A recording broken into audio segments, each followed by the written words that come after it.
শিক্ষার্থীরা যে বিষয় আন্দোলন করছে এটা এখন আদালতের ইখতিয়ার। এখন দেখুন তারা যে ইস্যুতে আন্দোলন করছে এটা তো সরকারের সিদ্ধান্ত,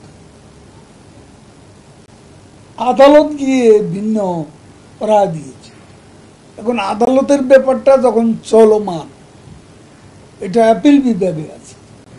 এখন আমি তো সাব জুডিস বিষয় নিয়ে আমার কথা বলা উচিত নয়, এটা এখন আদালতের ইখতিয়ার। শিক্ষার্থীরা যে বিষয় আন্দোলন করছে এই সিদ্ধান্ত তো সরকারেরই ছিল, চলমান। আমরা তো এই সিদ্ধান্ত দিয়েছে আদালত। তারপর আমরা আমাদের দেশের ব্যাপার, শিক্ষা প্রতিষ্ঠান, আমরা পরিস্থিতি পর্যবেক্ষণ করছি। বসাবসির চেয়ে তাদের সাথে আমাদের যোগাযোগ আছে। তো বসাবসিটা কখন হবে সেটা আমি এই মুহূর্তে বলতে পারছি না, তবে সময় মতো